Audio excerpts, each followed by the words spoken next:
Welcome to Spiritual Dessert Trews, episode 134 for Russell Brand and other people. Tonight's is the concept of money and maybe its evils and greed, its origins, maybe some new ideas for the planet. Well, there's this new movement and it's called Ubuntu. And Ubuntu is that concept in Africa where we quickly learned about it. Some Westerners went over there and thought they were going to make a little game for the poor African children, and they were taught the lesson. The lesson was this. They put some food in the tree and said, whoever makes it to the tree first, we're going to line you up, we have a little race, whoever gets there first gets to have it, and you can do whatever you want with it. The concept of he who gets there first. Well, all right, on your mark, get set, go. They held hands, and they ran there together. And they were like, no, you don't understand. But the concept that they believe in is Ubuntu. We're going to share anyway. It doesn't matter. Who gets there first is going to share with everyone else. So we might as well have fun with it and run there together. That's what I'm here to talk about today. It's called contributionism.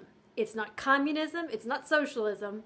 It's just everyone contributing what they would like to bring to society. This is actually what we were when we were first colonizing and all the other things. Whenever we start new, we say, all right, we're going to do away with taxes. We're going to make a new country. We're going to colonize a new world. They were so excited. Oh my gosh. They went to a war for just over tea tax. Tea tax. Not the kind of tax we're paying these days. Tea tax. Going back to the blueprint for the new social structure. It's really a world without money Ubuntu, contribution system, and a new order of things. Why we're in the mess we're in is that we are being enslaved and controlled. Yeah, I wish they were cute little horned-looking things. I'd be like, oh, all right, cool. It's not the case. Michael Tellinger said, each citizen contributes their natural talents or acquired skills to the greater benefit of all in the community.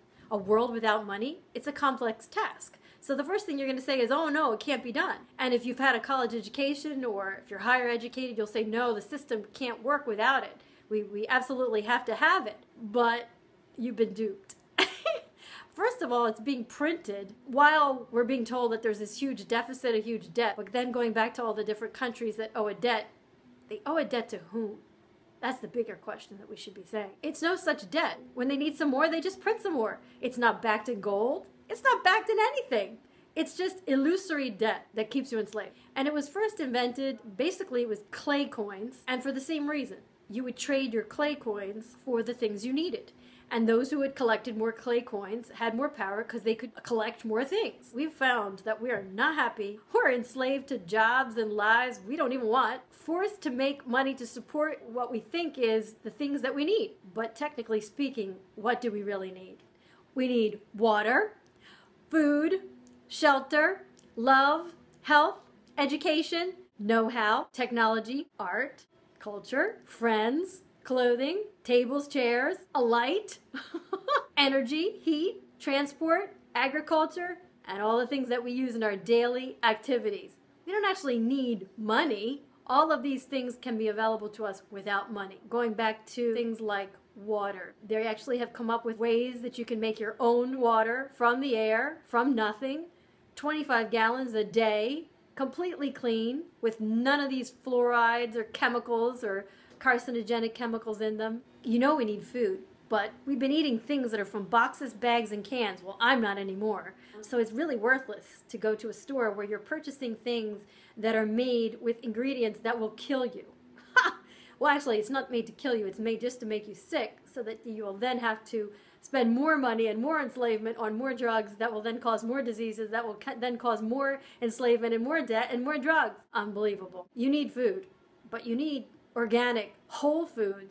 You need so little of it, it's ridiculous. When you're actually eating whole food, raw foods, you don't need as much as you think you need at all because it's high test fuel, really good energy. You need love. That's what we have a lack of in our society. Everybody's about money. Everybody's about greed. Everybody's about what's in it for me. Oh, I'm so tired of it. I can't even begin to tell you.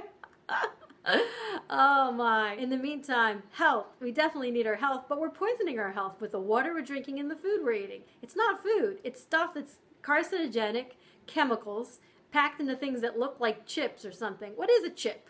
Really? Is there any nutrition in it whatsoever? besides the lies, and the colors, and the chemicals. All of the chemicals cause some harm. All of them are some sort of MSG that causes something else, that causes something else.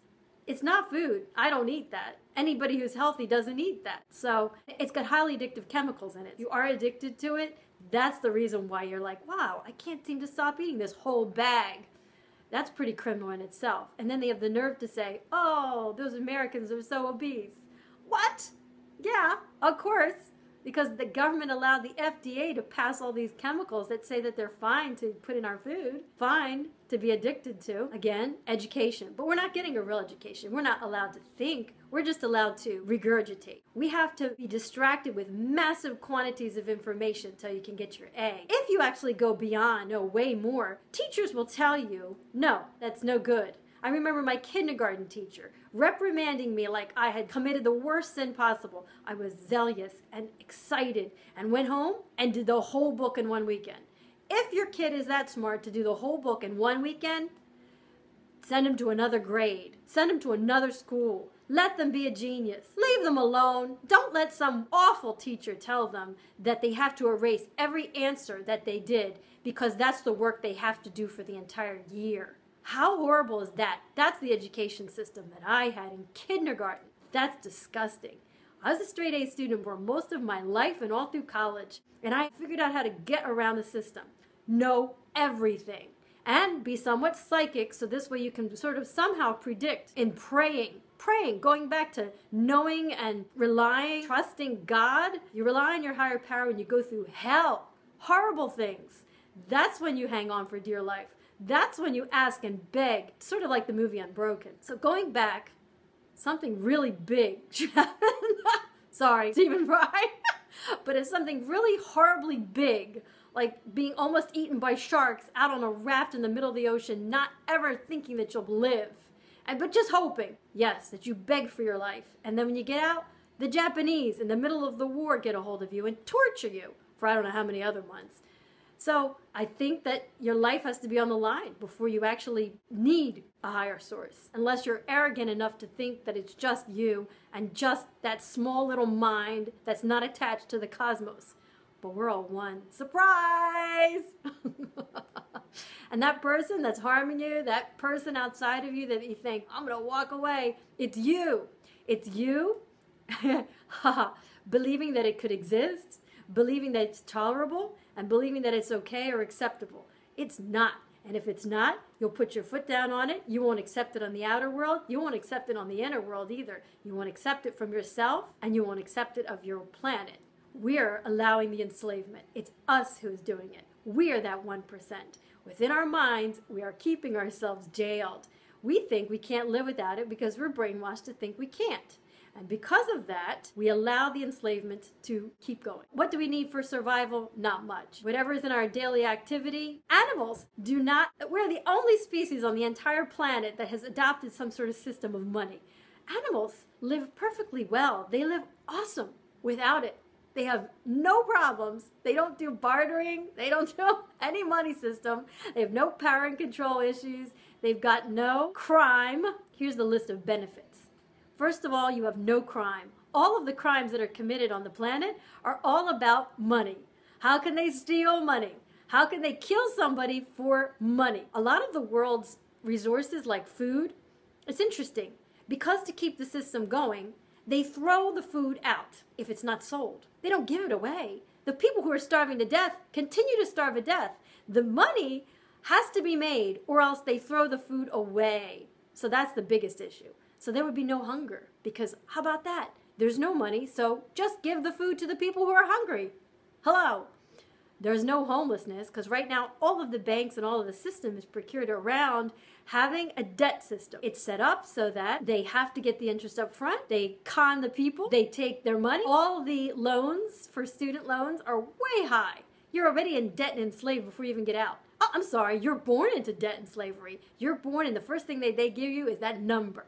That social security number. Because why? And they actually have banking information on the top. You're owned by that bank. Whatever bank is your country and your government. That's exactly what they do. If there's any way you can get your child to be born in secret without that number, then the system is rigged. You can do nothing. Think about it. With any number, any kind of telephone situation, even to pay your phone bill, they want that social security number. That is your 666 number. That is your held into bondage number. That is your mark of the beast. That number. Going back again, if you can get rid of the mark of the beast of the money, you would also get rid of homelessness, because the homes are still being withheld. There's like 5 homes that could be given to every homeless person. That's how many homes are being withheld by the banks. It's all about the Federal Reserve money. There'd be no more greed, no more gluttony, no more extortion, no more hoarding, no more debts, no more hierarchy, no more control, no more accounts, no more obstacles of any kind to progress. It's not really a utopia yet, but it is in the natural order of things. Going back to energy, there's free energy. Tesla, way back in the day, Nikola Tesla had already discovered plenty of ways. He actually had a machine. But because the energy companies are in cahoots with the Federal Reserve, they're the ones who've been in control since a very, very long time, and their energy's a little evil. They want the money and the power and the greed. They don't care about suffering, but guess what? We're all one. The only ones that really suffer, all of us suffer as a result of their greed. It doesn't bring anybody any extra joy, any extra light. Them making people miserable and suffering will bring it upon them. We're like a recycling. We keep coming back to the planet. How do they know that the next life for themselves is going to be the very one they ruined? Probably yes, because that's exactly the way it works. That's karma. I don't want to collect any extra. I don't know why they're collecting extra. But if you spread this information amongst the people of the planet, if you can come into an agreement of it, the ones that are going to agree right away are the people who are suffering the greatest. The 99%, then you've got the hierarchy, you've got probably like 80% of people that are really starving. They're hungry. They're tired of this. Their life is hell. Then you've got the medium. You've got the people who, well, they're suffering, but they're not really dead yet. They're in debt, but it's not enough to really want to make them commit suicide. But although that's one of the number of reasons of suicide, we should realize that we can remove ourselves from the money system. This will break down all of the control structures that are established by the banksters and the governments that they control. So the governments are not under their own control. We know very clearly JFK and anybody else who spoke out against it, who was a president who actually tried to make a difference, was killed.